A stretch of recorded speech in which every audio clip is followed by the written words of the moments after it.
नमस्कार दोस्तों, आज हम आधुनिक काल में भारत के इतिहास के बारे में चर्चा करेंगे, जिसके मुख्य बिंदुओं को हम देख लेते हैं, जिसमें हम आज एक बदली हुई दुनिया के बारे में चर्चा करेंगे।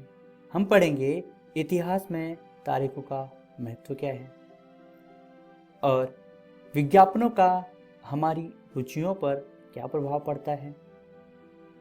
इसके अलावा तारीखें क्यों हो जाती हैं महत्वपूर्ण, इसकी चर्चा हम करेंगे और साथ में हम पढ़ेंगे आधुनिक भारत के भौगोलिक भूभागों के बारे में। चलिए शुरू करते हैं हमारी बदली हुई दुनिया से।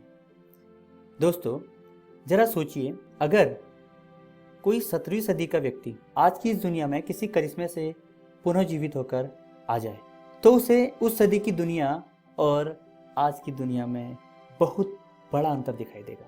वह यहाँ सब कुछ देखकर आश्चर्यचकित हो जाएगा। वह कई नए शहरों को देखेगा और अपने ज़माने के शहरों की तुलना वह आज के शहरों से करने लगेगा, क्योंकि उस ज़माने के शहरों में या उस ज़माने में कोई कारखाने नहीं हुआ करते थे, ना ही आज की तरह इतनी बड़ी बड़ी सड़कें उस ज़माने में हुआ करती थीं। और आज वो ऐसी ऐसी गाड़ियों को देखेगा जिन गाड़ियों की उसने कभी कल्पना भी नहीं की होगी। वह आसमान में उड़ते हवाई जहाज़ों को देखेगा और पटरी पर दौड़ती रेलगाड़ियों को देखेगा। उसे आज की दुकानों में ऐसी ऐसी बहुत सारी चीज़ें देखने को मिल जाएंगी जिनका वह इस्तेमाल करना भी शायद नहीं जानता होगा। वह अपने समय में होने वाले खेती और आज की आधुनिक खेती को देखकर बहुत ही आश्चर्यचकित हो उठेगा और उसे आज के लोगों की भाषाओं में भी काफ़ी अंतर दिखाई देगा। उसे आज की भाषा और अपने समय की भाषा में बहुत सारा बदलाव देखने को मिलेगा। वह खुद को एक ऐसी दुनिया में पाएगा जहां सब कुछ बदला हुआ होगा। दोस्तों, दुनिया प्राचीन काल से लगातार बदल रही है और आज भी बहुत परिवर्तन दिखाई देने स्वाभाविक है। आइए अब इतिहास में तारीखों के महत्व को समझते हैं। पहले के लोग ये सोचते थे कि इतिहास एक नीरस विषय है, जिसमें वर्षों को याद करना पड़ता है, तारीखों को याद करना पड़ता है, तिथियों को याद करना पड़ता है। ये भी याद करना पड़ता है कि कौन सा युद्ध कब हुआ, कौन सा राजा कब मारा गया। इन सारी बातों की खूब चर्चाएं होती हैं। समय समय पर होने वाले बदलावों की चर्चा हम इतिहास विषय में करते हैं। हम रोज अपने आसपास बहुत सी चीज़ें देखते हैं, लेकिन हर एक वस्तु के बारे में या हर एक वस्तु के इतिहास के बारे में जानने की इच्छा शायद हमारे मन में नहीं होती है। लेकिन कभी कभी कुछ चीज़ों को देखकर हमारे मन में जरूर कुछ प्रश्न उठने लगते हैं। उदाहरण के लिए, बस स्टैंड में चाय की दुकान। यहाँ पर लोगों को चाय पीते देखकर मन में प्रश्न जरूर उठ जाता है कि सबसे पहले ये चाय किसने पी होगी। हवाई जहाज को देखकर, आसमान में जो हवाई जहाज उड़ता है उसको देखकर कभी कभी प्रश्न ये उठ जाता है कि सबसे पहले हवाई यात्रा किस व्यक्ति ने की होगी। गर्मियों में शीतल हवा देने वाला पंखा, इसके निर्माण के बारे में, इसके आविष्कार के बारे में किसने सबसे पहले सोचा होगा। पुराने समय में जब घरों में रोशनी नहीं हुआ करती थी, तब बल्ब के बारे में किसने सोचा होगा, किसने इसका आविष्कार किया होगा। इसके अलावा मन में ये प्रश्न आ सकता है कि जो रेलगाड़ी आज पटरियों पर दौड़ रही है, इतनी बड़ी भीड़ को जो अपने साथ लेके जाती है, यही भीड़ पहले कैसे एक स्थान से दूसरे स्थान तक इतनी आसानी से जाती होगी। हमारी जो किताबें हैं, इन किताबों को कैसे बनाया गया होगा, क्योंकि जब कागज़ का आविष्कार नहीं हुआ था, जब कागज़ नहीं हुआ करता था, तब लोग कैसे पढ़ते होंगे। ऐसे बहुत सारे प्रश्न हमारे दिमाग में आते हैं और जो हमें बहुत सोचने पर विवश कर देते हैं। बच्चों, समय परिवर्तनशील है, इसे किसी प्रकार से बांध कर नहीं रखा जा सकता। भारत पर बहुत लंबे समय तक अंग्रेजों का शासन रहा।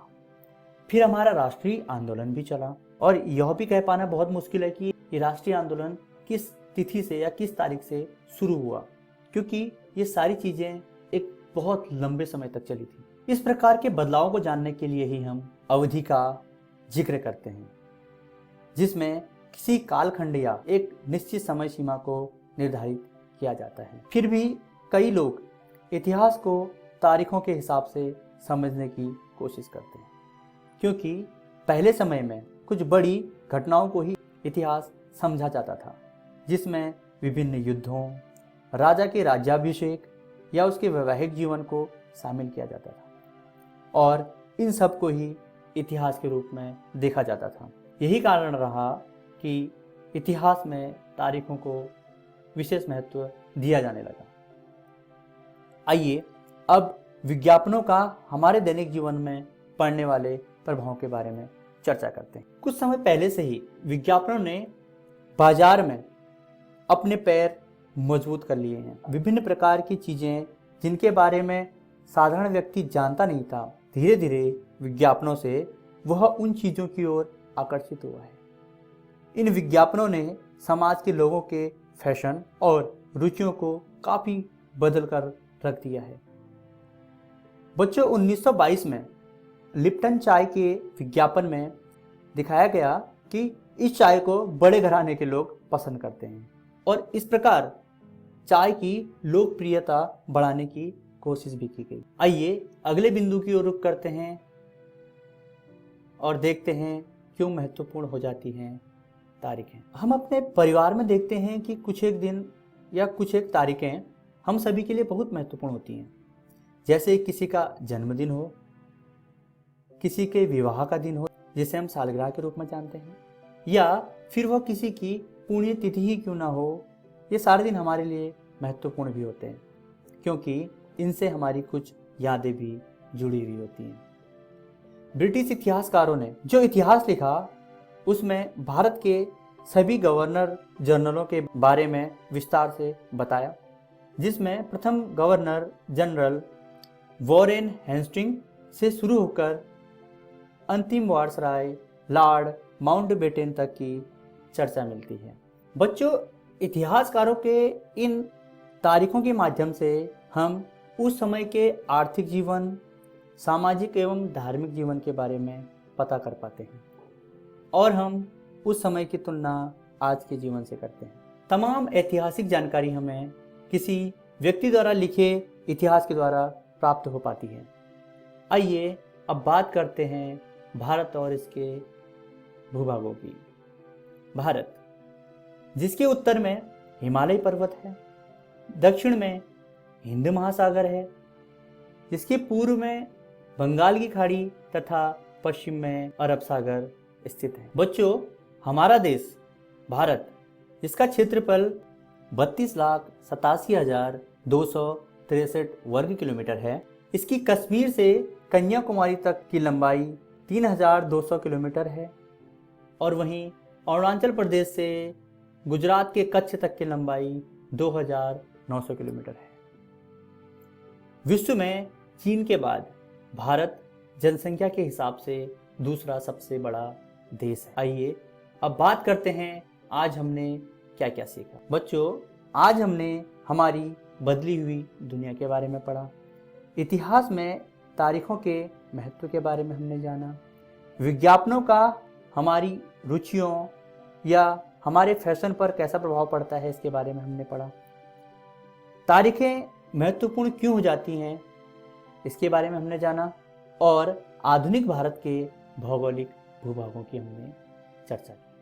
आइए अब देखते हैं इस अध्याय की अगली वीडियो में हम क्या पढ़ेंगे। अगली वीडियो में हम ये चर्चा करेंगे कि अवधियां कैसे तय की जाती हैं। इसके अलावा औपनिवेशिकता क्या है इसको हम जानेंगे। आधुनिक ऐतिहासिक स्रोतों के बारे में हम पढ़ेंगे, कुछ अधिकृत रिकॉर्ड्स के बारे में हम पढ़ेंगे, और हम पढ़ेंगे सर्वेक्षण का प्रचलन। आशा करता हूँ ये वीडियो आपको बहुत पसंद आई होगी। धन्यवाद।